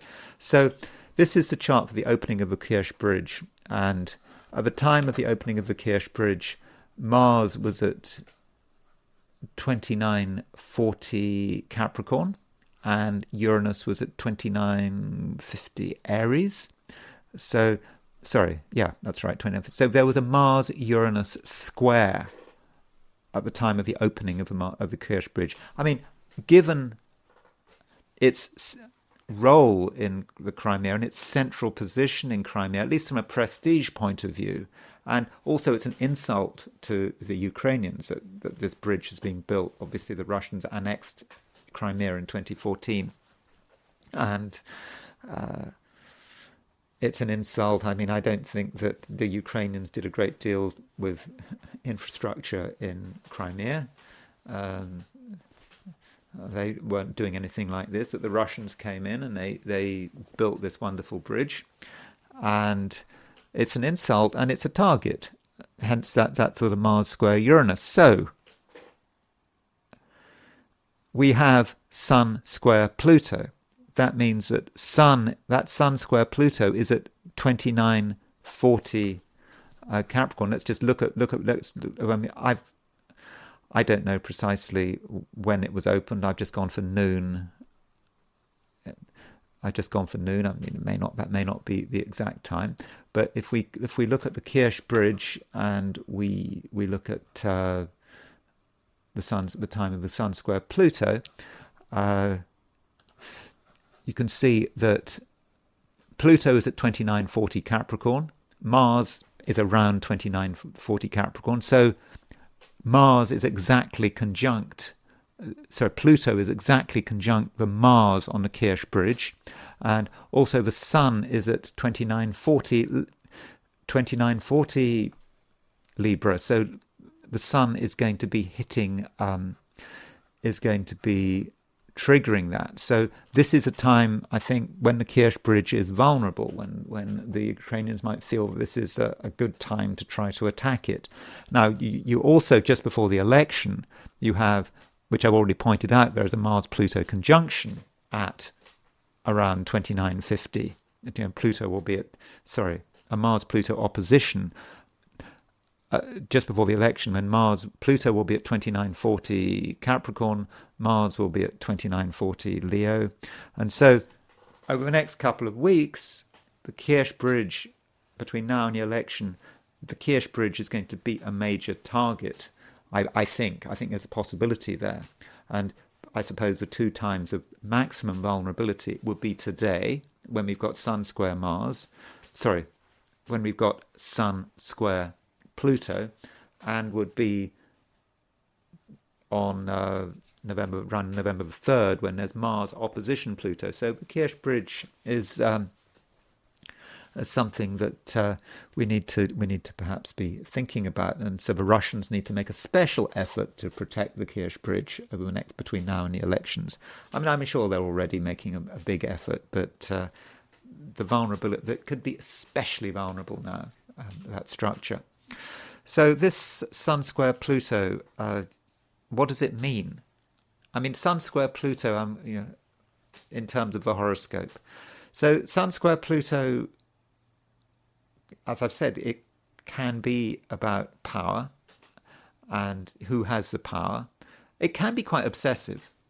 There is something obsessive about Pluto aspects. It just keeps focusing on something. It can't stop.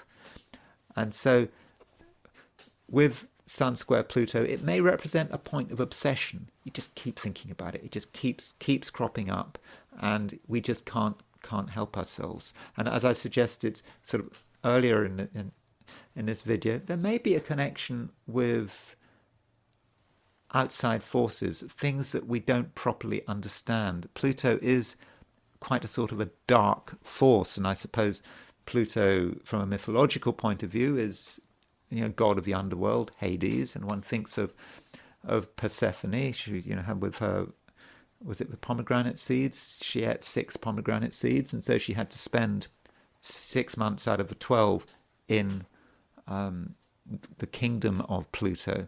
So there is something dark and hidden which we may be quite afraid of, and that might relate to the occult. And I think there are a couple of charts where the occult and Satanism do rear their heads, as I'll be showing just in a minute. Now, as far as people who've got the Sun-Pluto square are concerned, I do have a Sun-Pluto square in my chart. Here's my chart.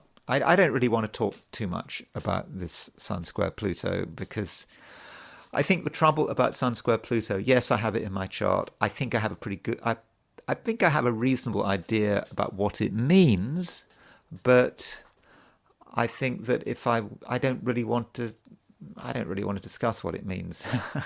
I mean, not in all its glory. But here's my Sun in Gemini square Pluto in Virgo, and so Pluto in Virgo. Yes, if you use Placidus house cusp, that's quite obsessive actually, because that's on the cusp of a 6, and there may be certain things that I am obsessed about. Well, of course, in my case, this Sun-Pluto square is linked with Jupiter. So I've actually got a T-square with the Sun square Pluto, Sun square Jupiter, and I suppose this may say something about me. I mean, I'm not someone who finds it particularly easy to relax as I grow older. I'm thinking that I haven't got much time left, and there's always something I'm trying to work on and build on. But it often can be completely unsuccessful. That doesn't mean to say that Jupiter-Pluto can be entirely successful, but I'm just showing you my chart just to illustrate the fact that I have got Sun square Pluto. I don't think I really want to talk about what my Sun square Pluto is about, really. I mean, I know what it's about, but I know I shouldn't do that. I mean, I shouldn't mention something and sort of raise the possibility that there's something there and then hide it. But I can't go on and on about my chart. So I think it might be more productive to talk about some other people who have got Sun square Pluto. So Sun square Pluto, Anton LaVey. Anton LaVey, he was founder of the Church of Satan, and I think he did this in the 60s, and he had the Sun in Aries square Pluto in Cancer. I mean, I suppose you could say that Sun in Aries square Pluto might be someone who is attracted by Satanism. So the modern conception of Satanism, as I understand it, is that Satan is some divine force that represents freedom, that we don't have to worry about bourgeois morality. We don't have to lead our lives how other people tell us. We have freedom. We can be whoever we like, and that's I suppose the concept of Lucifer. Lucifer is sort of the bringer of the light, bringing the light down. And I think if you were a member of the Church of Satan, that would be perhaps how you would see it. And so Sun square Pluto is about him and his power. And I suppose if you want to assert your power and get noticed, then starting an organization called the Church of Satan would be, would I think be a very good way of doing it. Notice also he's got a fairly close a very close Saturn-Uranus square. So, the whole concept of breaking restrictions is going to be very important there.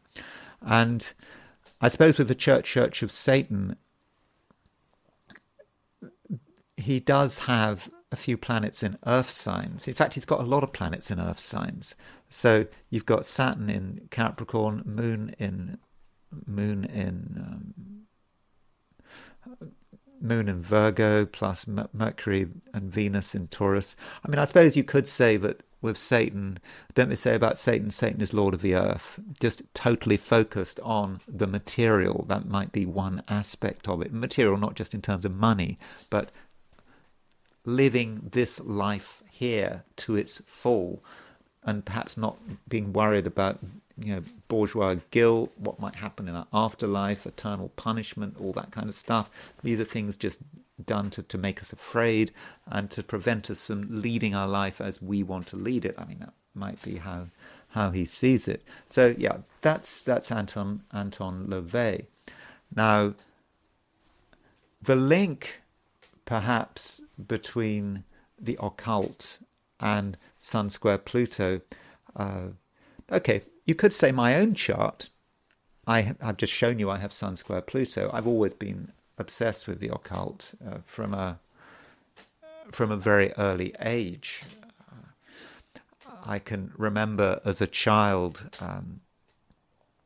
it always bothered me. The occult really scared me as a child. And I remember a friend of my father's, he did the special effects, a man called Michael Stainer Hutchins, I think that's his name.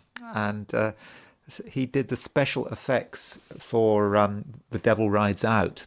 And I remember he visited the house. The Devil Rides Out was this Dennis Wheatley book that was turned into a sort of Hammer horror film. And he visited my parents, and he brought in this strip of film and these little negatives, and you could see, and you looked at the negatives and you saw the smoke. And then the smoke got bigger and bigger, and then you had a smiling, laughing demon just appeared. And I remember there was this book, The Devil Rides Out, was always on a shelf, as a child. And it was quite a scary cover. You had this devil riding a horse. It had a big impact on me. And I was terrified of devils and this kind of thing. My Sun square Pluto. And then, I got to read, and then I finally became obsessed. I went through a phase in my teens, and when I was 12, and almost I read all the Dennis Wheatley books, and I sort of became obsessed with the occult. And I think that was the 70s. I think people did that. I think the 70s was a time when people were really into the occult, and there was a big interest there in a way that was quite sort of darker than perhaps that it is now. And talking about devils and the occult, the premiere of Rosemary's Baby. So Rosemary's Baby, Roman Polanski's film about a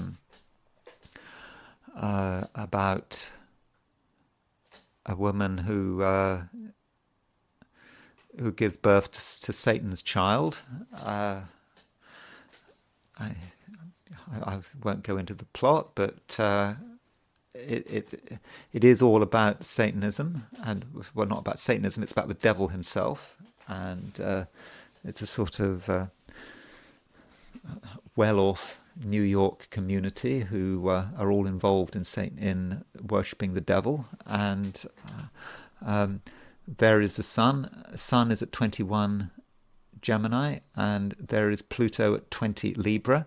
So that's probably a good time to premiere a film which is about Satanism and the devil and the devil's child, and a woman being forced to conceive the devil's child. And so there's Sun square Pluto, and it's also got lots of stuff in Gemini. I think Geminis actually do have a certain interest in the occult in a sort of and Satanism and that kind of thing, in a sort of intellectual kind of way. So that's one theme with Sun square Pluto. And let's look at things from a different way. Alexander Litvinenko, he was the one who was poisoned by the Russians in 2006 with a radioactive element, polonium-210. So polonium-210 is this concept of this tiny substance which in an absolutely tiny dose can totally destroy you if you eat it.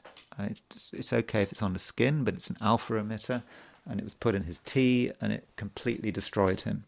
And he had the sun at 11 degrees Scorpio, 11 degrees Sagittarius, and it was square Pluto. So in a way, I don't have his time of birth, but maybe Sun square Pluto, if in his case, was saying something about his death. I think that if you defect if you're a Russian agent and you defect to the West, you have to be very, very careful, because the Russians will be out to get you. And that seems to be what happened. And so, yes, he had Sun square Pluto, and there is this link perhaps between Pluto and sort of radiation. Okay, it wasn't plutonium, but it was polonium, a substance that, in very small doses can cause catastrophic damage to the body. Now, Sun square Pluto can potentially say something about the father and one's perceptions of the father. And so there are two people who had strong fathers. One of them is Baron Trump. So here's Baron Trump, son of Donald. So if I've got it right, his father is about to be elected president. And here is Baron Trump's son at 29 degrees Pisces. And there is his Pluto at 26 Sagittarius. Interestingly, he's got Pluto on the galactic center. So the Sun square Pluto, the Sun is the father. The Sun is a male planet. And so his father could be someone who is larger than life, is very controlling, is, I suppose, very dynamic, but a hard person to live up to. I mean, this is going to be difficult for Baron Trump with that Sun square Pluto. Having a father who is an absolutely overwhelming presence on him with Sun square Pluto. And it's going to be even more so, I think, in January when his father becomes president. At least I think his father's going to become president again in January, assuming, I suppose, he isn't victim of an assassination. He doesn't die, or he isn't assassinated. So that seems to be likely for Baron Trump. And so, yeah, that is tough. And if true Black Moon Lilith as well, Sun is opposition true Black Moon Lilith, and it's on Pluto. Really, Baron Trump is going to ideally should have a lot of psychotherapy to work through his father, because I think the father is a quite sort of dominating theme in his life. But then Pluto, of course, the 10th house can be the mother, and the Pluto on the midheaven, that may be about a very strong mother. I mean, it's not about how we perceive Melania Trump, it's about how Baron Trump perceives Melania Trump. And I get the impression that Melania Trump is quite sort of strong and protecting, and perhaps the Sun square Pluto is maybe saying something about some of the battles in his own family, perhaps between his father and his mother. Now, another person who has a very strong father, who had a very strong father, who was Prime Minister of Canada, was Justin Trudeau. So Justin Trudeau has a Sun square Pluto. Of course, his father was Pierre Trudeau. Of course, I know some people say that his father was Fidel Castro, but whether his father was Fidel Castro or Pierre Trudeau, he's still got a strong father. Kind of even more so if his father really was Fidel Castro. I don't think his father was Fidel Castro, by the way. I'm just saying that some people think that Justin Trudeau's father was Fidel Castro. And so Sun-Pluto square, you could see this perhaps as someone who grew up with a powerful father and at some stage internalized his father. And so he became Prime Minister of Canada. He internalized that. And there's Saturn on the midheaven, Algol pretty close to the midheaven. But I think he wants power, and he enjoys power. He feels power is important, and he feels he's doing what his father wanted, and he's becoming his father, and that's Sun square Pluto. But it can, of course, become a bit too much, and this Sun square Pluto is actually linked to a grand to a T-square, because we got Mars opposition Pluto and Sun square Mars. So he really wants power, and he wants to hold on to power. So, those are a few people who have Sun square Pluto. I suppose one other person I could mention is Irma Grease. I talked about her a few days ago. It was her birthday. She was the concentration camp guard. She was a fairly monstrous person. So she perhaps represents another aspect of Sun square Pluto. Sun square Pluto just being completely cruel. That's one way of looking at it. And I suppose in her case, Sun in Libra. Sun in Libra, I suppose you could say Sun in Libra does what it's told. She would say she was only following orders, but then you could say then she was going above and beyond those orders. But Sun square Pluto, she could rationalize Pluto in Cancer. That's what her country wants her to do, maybe. But Sun square Pluto, can just be about the exercise of power to a level which is totally sadistic and monstrous. So that's another way in which Sun square Pluto could work. Now, as far as a few events taking place when Sun was square Pluto, I've already looked at Rosemary's Baby. There was the Russ shooting that meant sort of Alec Baldwin accidentally shot and killed what's her name? I think her name was Helena Hutchins, one of the people working on the set. And I think this is the approximate time for the Rust shooting. And you can see that the Sun is at 24 Capricorn, and Pluto was at 24 Capricorn, Mars was exactly square Pluto, and the Sun was square Pluto. So in this case, one might see Sun square Pluto as being something dramatic, and although the Sun square Pluto was separating, it was brought into focus for a brief moment when Pluto crossed the ascendant. So as Pluto crossed the ascendant, that's when it happened. And if we compare this to Alec Baldwin's horoscope, Alec Baldwin's, there's his Jupiter at 28 Libra, and so the Sun was exactly conjunct his Jupiter, and Mars, so Pluto was fairly close to the square. So as the Sun conjuncted his Jupiter, that's when he did what he did. That's Jupiter, I suppose, being a little bit out of control. Jupiter doesn't know when to stop, and I suppose Jupiter doesn't like limits. Doesn't like the limits of, you try to create a gun that's not going to fire properly, that is not going to fire a blank. But no, that's not what it's about. Jupiter wants to have the full experience of the gun firing perhaps a real round. Other events, Hitler died when the Sun was square Pluto, and the Sun was at 9 degrees Taurus, Pluto was at 7 degrees Libra. So I suppose Sun square Pluto, this is the limit. This is the point where it has to end. It cannot go any further.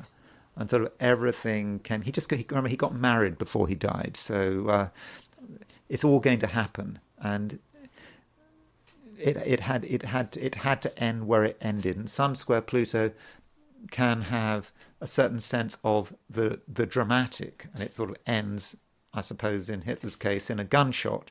Although, of course, in the Russ shooting, again, it was a gunshot, which changed everything. Sun Pluto square may be linked with something happening which causes a